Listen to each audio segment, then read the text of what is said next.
I got so much motherfucking design on right now. Break it down, bring it back, make it clap. I got 3 old thoughts, new block, where that thing. Bitches on my line, and you know. Assalamualaikum warahmatullahi wabarakatuh. Perkenalkan, nama saya Tiara Rahmadani Sapitri dengan NIM D101222677.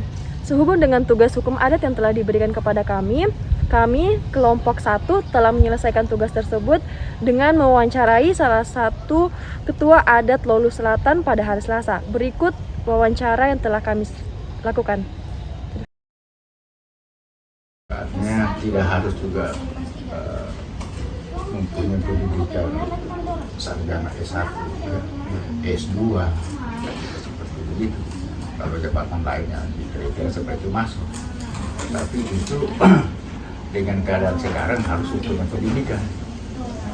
Mampu dia membahasakan bahasa adat, dia menerapkan itu aturan adat, juga penegakan hukum adatnya, ya harus punya latar belakang pendidikan juga. Kira-kira seperti itu syarat-syaratnya. Jadi kata ada ugona ya, umurnya 40 tahun lebih, kemudian dia bertakwa kepada Allah Subhanahu Wa Taala, kemudian itu dia membawa di masyarakat, tidak memihak. Punya gambaran apa? Kriteria untuk menjadi ketua lembaga adat. Salah satu juga itu yang selaku pemangku lembaga adat harus dicari orang di situ yang tinggal di lingkungan itu. Ya, tinggal lingkungan itu. Kalau memang kita di daerah Kaili ini, ya cari tuh Kailinya. Kalau umpamanya daerah bahasa Rai ke sana, daerah apa namanya, atau Wailiwani atau Tondo, ya, cari orang asli di sini. Kalau lembaga adat itu tolak ukurnya wilayah, ya dia pimpin itu adalah sebesar wilayah kelurahan. Ketua adat itu dia punya batas wilayah itu adalah sewilayah kelurahan tadi. 4 sudut wilayah kelurahan, berarti 4 sudut itu juga itulah kuasa daripada pemangku adat itu, lembaga adat. Itu untuk lembaga adat. Nah, sementara kita ini dari kelembagaan adat, pemangku adat yang ada di Kota Palu ada 3. Jadi ada pemangku adat wilayah kecamatan, kelurahan, kemudian ada pemangku adat wilayah kecamatan, terus ada pemangku adat wilayah kota. Kalau secara keseluruhan daerah Sulawesi Tengah ada pemangku adat provinsinya. Ini keseluruhan, hanya perlakuannya itu ya beda. Ya, contoh macam kita di sini adat Kaili. Adat Kaili itu kalau di tanah Kaili dia pakai menggunakan bahasa Kaili. Dalam musyawarah adatnya ya harus 70 atau 80% itu pakai bahasa daerah. Itu satu kan. Kalau perbedaan dengan apa namanya pemangku adat suku lain. Dan yang kedua, perbedaannya itu apa namanya, dia punya persyaratan, ya.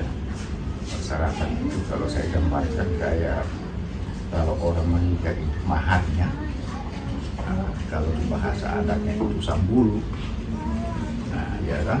Nah, kalau di tanah kayak ini ada 2 sambulu modelnya itu, satu sambulu sampah pitu atau 7 macam, yang satu sambulu sambasio itu 9. Nah, itu isinya itu kalau untuk lembah Palu sama semua, sama dia. Nah, seperti itu ya, pinang, gambirnya, kemudian itu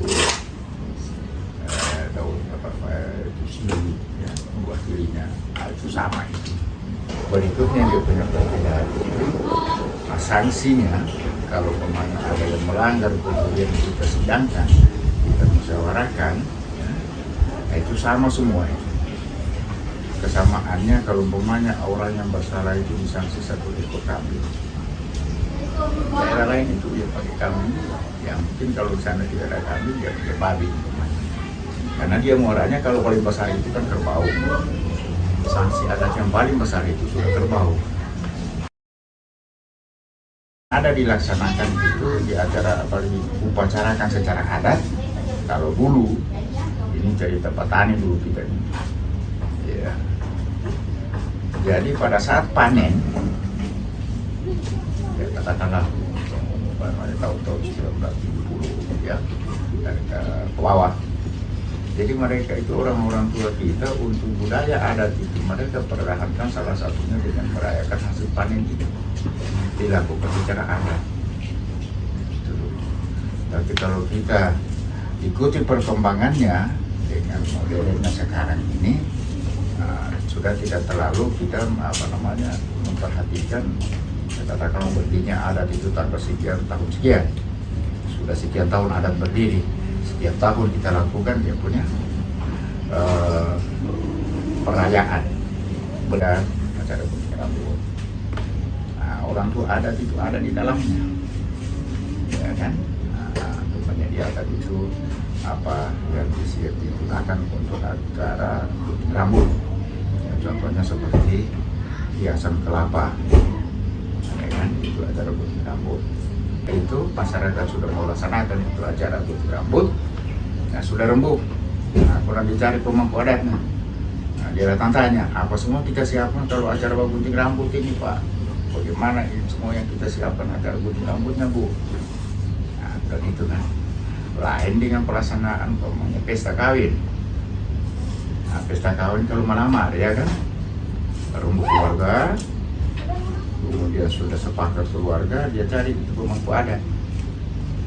Ada laki-laki terutama, kemudian perempuan di sana, ya kan?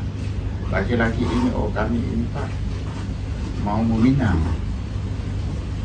artinya untuk meminang karena di sana ini perempuan kakak-kakaknya dia siapkan dia punya pemangku adat, kita juga dari sini bawa pemangku adat, maka sama-sama lah kita itu meminang, kemudian antara belanjanya itu mau kita buka bicara. Ya, kita bawa sambal itu. Nah, persyaratannya itu mungkin bersiap sama siapa. Ya katakan macam ini ya, bawa rokok lah. Ya kalau seperti itu, itu tata keramanya. Ya, jadi kalau ketemu umpamanya kita datang langsung dulu bicara. Kalau memang itu bermaksud membicarakan soal adat, pasti ada dia punya minimal itu rokok. Kalau di acara-acara besar sudah dia harus pakai sabun. Ya, ada itu yang bungkus dengan kain kuning, yang kita duduk di depan, baru kita bicara. Kemudian terkait dengan pelaksanaan upacaranya itu tidak ada, tetapi pemberlakuannya berjalan. Dirayakan setiap tahunnya untuk Kota Palu itu sudah tidak seperti itu. Kalau poso masih diberlakukan, Bulawi itu masih diberlakukan, tetapi bukan merayakan berdirinya aturan adat itu, hanya berdirinya masa panennya. Jadi kalau peran kita selaku ketua adat itu artinya ya pertama ya bagaimana itu ketua lembaga adat itu agar supaya itu adat itu, tata krama itu, tata sopan kita, santun kita, itu yang pertama dia tegakkan, dia berdirikan. Jadi itu mendirikan, menegakkan itu lembaga adat harus oleh ketua. Jadi peran ketua adat itu satu, bagaimana adat itu tetap kita pertahankan. Bagaimana adat itu bisa kita tegakkan, ya kan? Makanya tadi dia sampaikan, dia nakal untuk cerdas orang, paham situasinya, paham itu masalahnya. Nah itu dia terapkan kepada anggota. Ya apa itu dikatakannya, paham dia apa itu, bagaimana bilang balingkan mana, bagaimana dikatakan kopi ada, bagaimana itu polis anu adat. Jadi, ketua adat itu mengayomi segala urusan. Dia tidak pilih itu mau agama mana, laki-laki perempuan, bersalah ya salah, kita tegakkan. Jadi itu penerapan, itu benar-benar aku harus paham. Ya, ada salah, ya, salah kecil, salah sedang, salah besar. Kalau saya bahasa Indonesia kan ya, bahasa kita ada. Ya, seperti begitu itu. Apa namanya rumpun, ya. Ada salah itu 7 rumpun di Lembah Balus ya. Jadi dia penerapannya dia tidak ada itu, artinya dinomor satukan kan begitu maksudnya ya, mana yang dominan di situ tidak. Jadi kalau rumpun kaili ya sama-sama berdiri dengan rumpun rai, rumpun doi ya kan, itu bahasanya ya, rumpun daah. Ini kaili semua sudah ini. Ikatan rumpun itu memang itu ya sudah dari bahasanya kan, bahasa rai, bahasa ledo, bahasa iya, bahasa daah ya kan, bahasa doi, dari itu saja rumpun. Berdirinya lembaga adat itu dari rumpun bahasa. Jadi tidak ada menceritakan yang dominan itu adalah kaili. Sama-sama kita. Tujuannya untuk menerapkan aturan. Kalau adat salah ini hari, tebus hari ini. Ketegasannya itu ke situ. Kalau kita cerita dari lembaga adat, ya, kemudian kita cerita dengan agama, ya, kemudian pemerintah. 3 ini kita serumpun ini. Dan rumpun yang nominal itu yang mendominasi, khusus saya cerita Lembah Balus saja. Lembah Balus itu tidak ada nomor 1 sama di mata masyarakat, di mata aturan sama.